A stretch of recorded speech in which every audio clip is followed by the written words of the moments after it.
Washington, D.C. was covered in darkness as a violent storm raged outside, its howling winds slamming against the windows of the White House.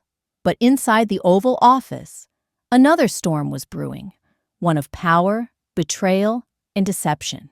The room was dimly lit by a single desk lamp, casting long shadows across the massive presidential desk.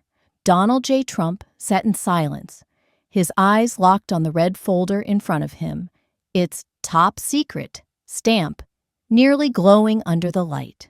With a deep breath, he reached forward and flipped open the folder.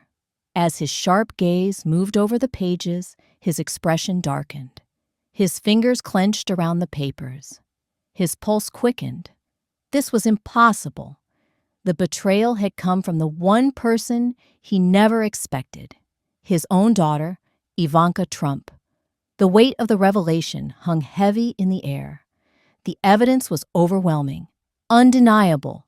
The CIA had tracked her. The FBI had confirmed it. The truth was there, printed in black and white. Trump exhaled slowly, reaching for the crystal glass on his desk. He lifted it but didn't drink. Instead, he set it down with a measured stillness, his voice barely above a whisper. "So, you're selling me out, Ivanka." But he wasn't angry. Trump wasn't just a politician. He was a strategist, a player, and he knew one thing better than anyone else. The most powerful player in a game of chess is the one who makes the final move. And this game was far from over. Weeks earlier, strange things had begun happening in the White House. Ivanka's behavior had shifted. Her phone calls had become longer, always made late at night.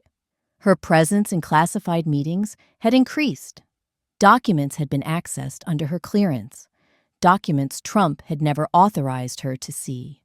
Even Melania had noticed. One morning, as they sat across from each other at breakfast, she leaned in and whispered, "Donald, something is wrong with Ivanka."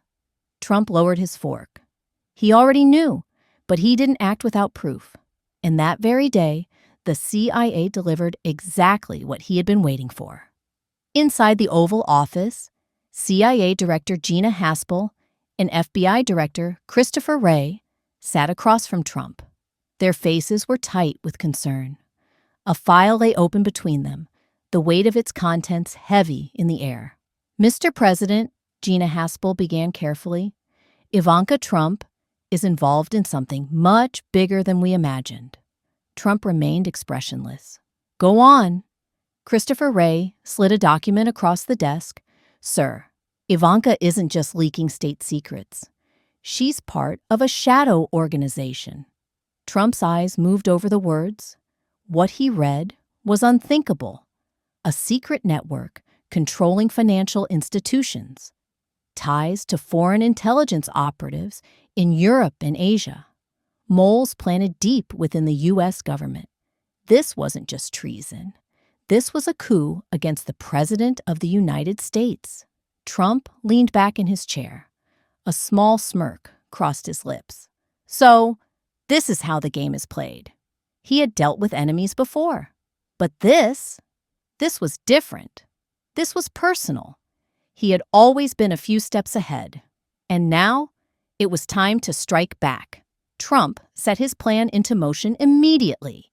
He ordered the CIA and FBI to track Ivanka's every move, without her knowing. False intelligence was leaked, designed to expose the moles in his administration. And every classified document Ivanka accessed, it was a trap, carefully manipulated, altered just enough to mislead her. But the most important part? He let her think she was winning. Because the greatest victory comes when your enemy believes they've already won. And Ivanka? She thought her father had no idea, but Trump had been watching her from the very beginning. Midnight. A high-security, soundproofed briefing room deep within the White House. Ivanka Trump sat at the head of a sleek, state-of-the-art conference table. Around her sat 5 men, 5 of the most powerful figures in the world. In the dim light, a voice spoke. Donald Trump is just a pawn. We control the board. Ivanka smirked. I don't know how far my father has gotten, but we're already steps ahead of him. And then the doors swung open. Donald Trump stepped into the room. Trump moved to the center, his eyes locked on Ivanka.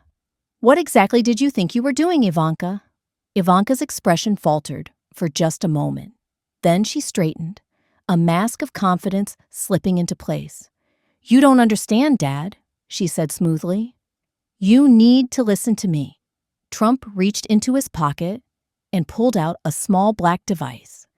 Without a word, he pressed a button. Beep! All around them, hidden surveillance devices activated. Every word she had spoken in that room, recorded. Ivanka stiffened, but then she did something unexpected. She reached into her pocket and pulled out a USB drive. I know, Dad, she said softly. I knew you were watching me. Trump's eyes narrowed. Ivanka smirked. But you fell into my trap too. Suddenly, alarms blared through the White House. Unauthorized data breach detected. Trump spun toward the computer screen on the wall. Files were being uploaded. Stop that transfer, he roared. A Secret Service agent scrambled at a keyboard. It's bouncing between servers. In China, Russia, it's impossible to track. Trump turned back to Ivanka. She grinned. I always have a fail-safe, Dad. For the first time, Trump's expression changed. Then suddenly, he laughed. Oh, Ivanka, you think I didn't expect this? He turned to the lead CIA agent. Shut down the entire White House network. Full blackout. The agent hesitated. Sir, that would do it. The entire White House security grid shut down. Computers, internet access, everything went dark. The data transfer? Interrupted. Ivanka's smirk disappeared. That's not possible, she whispered. Trump stepped closer. I told you, sweetheart. I am the game. 2 CIA agents grabbed her arms. She didn't fight. She only stared at her father. This isn't over, she said coldly. Trump didn't even look at her. Yes, it is. As the sun rose over Washington, D.C., Ivanka Trump was escorted out of the White House. Trump stood alone in the Oval Office, staring at the broken USB drive on his desk. He exhaled slowly. Then, with the faintest smile, he whispered to himself, You thought you were playing the game, but I created it. Fade to black. You thought you were playing the game, but I created it. If you want to see the continuation of this story, don't forget to like the video and subscribe to our channel.